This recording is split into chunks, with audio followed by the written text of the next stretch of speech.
Hello guys, welcome back to my channel. For today's lesson, we will be discussing functions and how to evaluate functions. Alright, so let's get right into it. So a function is basically a system that takes an input and produces one possible output. So let's make an image of this, guys. So you input a value, and so this is your system, which we call it the function, and from your system you will receive an output, and this output is your final value. Okay, so as it relates to functions, we call the input x values. Some will call it the domain, and for the output we call this y value, or some will say the range. All right, so it's very important, guys, to understand that to every input there is one output. That means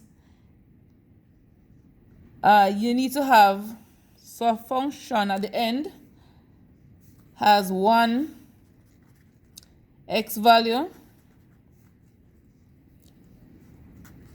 to a y value, value. All right, and note the x value must never repeat itself. All right, it's very important to know, guys, a function the x value never repeats itself.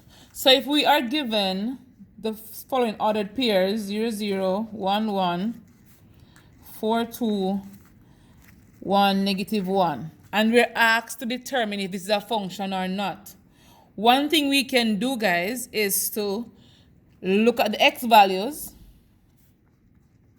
Look at the x values. Once they repeat, you know it is not a function.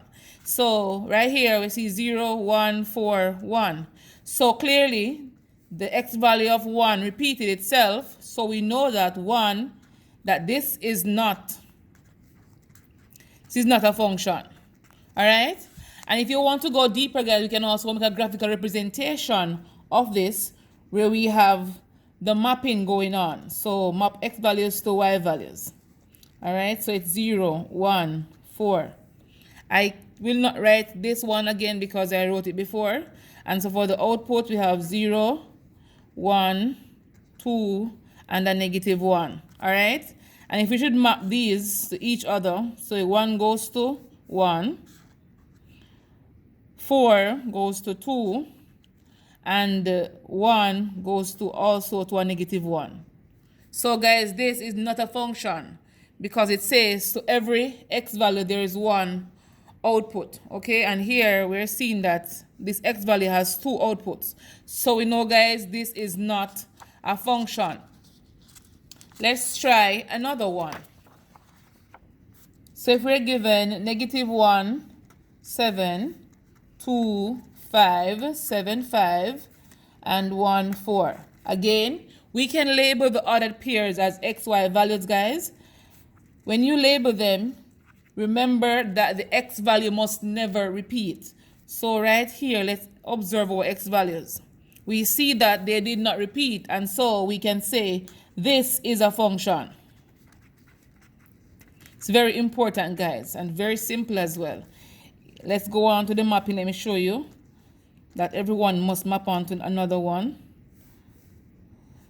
And if you wanted, you could write these in order, but it's not really important to write them in order, so I'm just writing them like this. So we have 7 5 5 4. So 1 goes to 7, 2 goes to 5, 7 goes to 5, and 1 goes to 4. Some may be wondering why the 5 repeats itself twice, or maybe I could have written only 1 5 like this one, negative 1 1 2 7, then I have 7 5 4. I could have done this as well, guys. I could have 1 go to 7, one goes negative 1 to 7, 1 goes to 4, 2 goes to 5, and 7 goes to 5. So right here, you see that the 5 was used twice, but that's not very important, guys, because the y value could repeat itself, but the x value must never repeat itself. And so when identifying functions, remember, guys, the x value must never repeat itself.